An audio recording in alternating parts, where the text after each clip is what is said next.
Hello everyone, नमस्कार। मैं doctor Lokesh हांडा बोल रहा हूँ, senior consultant plastic surgeon from south Delhi. आज जिस विषय पे हम चर्चा करेंगे उसका नाम है टमी टक। और ये टमी टक सर्जरी क्या सर्जरी है और कब और किन लोगों को इसकी ज़रूरत रहती है।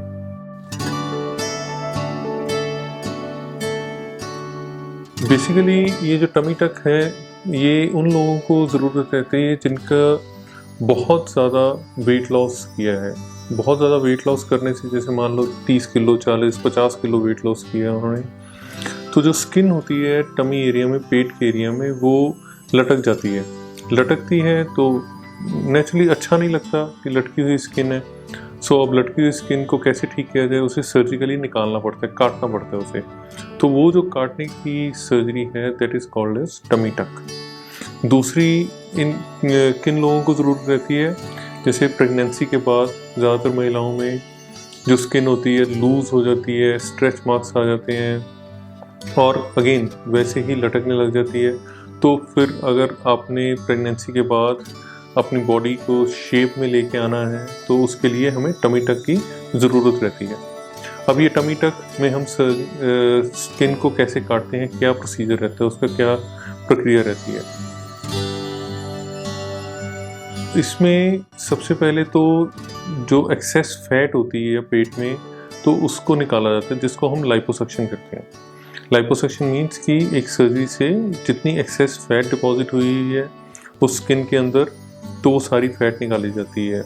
पेट से निकाली जाती है, पेट के साइड से निकाली जाती है, वेस्ट एरिया जो होता है उसमें से निकाली जाती है। तो सारी फैट निकालने के बाद फिर बिल्कुल पेट के नीचे कट किया जाता है स्किन को कट करने के बाद स्किन के नीचे पूरी डिसेक्शन करके उससे स्किन को उठा लिया जाता है। पूरा स्किन उठाने के बाद जो नीचे हमारे मसल्स होते हैं, मांसपेशियाँ होती हैं, वो भी बिकॉज ऑफ प्रेगनेंसी या फिर बहुत ज़्यादा आपने वेट गेन किया होता है तो वो स्किन के जो मसल होते हैं वो खुल जाते हैं। तो जब मसल खुलते हैं तो उनको फिर हमें टाइट करना पड़ता है। तो टाइट करने के लिए हम मसल्स को आपस में जोड़ते हैं, वो मसल जोड़ के वो टाइट हो जाते हैं। वो टाइट करने के बाद देन हम पूरी स्किन को पुल करके फिर जितनी एक्स्ट्रा स्किन होती है वो सारी काट दी जाती है। एक्स्ट्रा स्किन कट करने के बाद उसके बाद फिर हम उसे नीचे जो हमने काटा वहाँ से हम उसे वहीं पे जोड़ देते हैं। वो जोड़ने की पूरा जब ये सर्जरी कंप्लीट हो जाती है तो इस सारी सर्जरी को हम टमी टक सर्जरी कहते हैं। टमी टक मीन्स कि हमने जो टमी है वो एक तरह की टक कर दी। टक करनी मतलब एक्सेस स्किन रिमूव करके उसे स्टिच कर दिया। सो ये पूरी टमी टक प्रक्रिया में 2.5 से 3 घंटे की सर्जरी है। 3 घंटे में हमारी सर्जरी कंप्लीट हो जाती है। अगर लाइपोसक्शन ज़्यादा है या किसी के टमी का एरिया बहुत ज़्यादा है, उस केस में हमें 4 या 5 घंटे भी लग सकते हैं। पूरी सर्जरी बेहोशी में होती है। उसके बाद फिर आपको रिकवरी में रखा जाता है। रिकवरी पीरियड जो है यूजली आपका 6 से 8 घंटे का रिकवरी पीरियड होता है।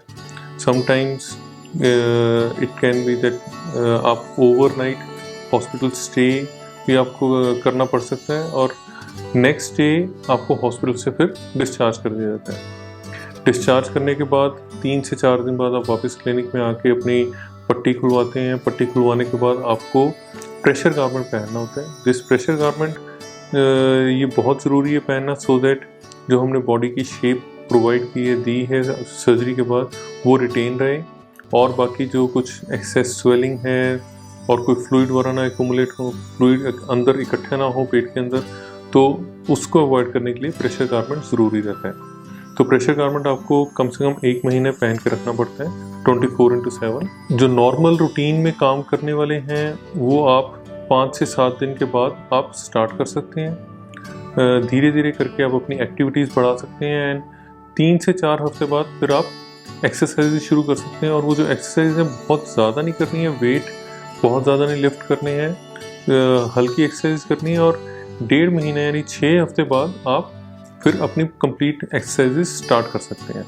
सो अगर पूरा रिकवरी पीरियड माने तो 6 हफ्ते तक का रहता है, नहीं तो 3 हफ्ते के बाद आप अपना चलना फिरना, हल्का फुल्का भागना, ये सारी अपनी प्रक्रियाएं दोबारा कर सकते हैं। सो टमी टक जो एक कंप्लीट सर्जरी है जिसमें चाहे स्टिचेस भी लगते हैं स्किन कट होने के बाद और हीलिंग भी है, ये सारा कुछ सब कुछ अगर ठीक रहता है तो आप 3 हफ्ते में अपना सारी नॉर्मल एक्टिविटीज़ स्टार्ट कर सकते हैं। इसके अलावा अगर आपके किसी भी तरह में के प्रश्न दिमाग में हों तो आप नीचे दिए गए नंबर पे हमें संपर्क कर सकते हैं। धन्यवाद।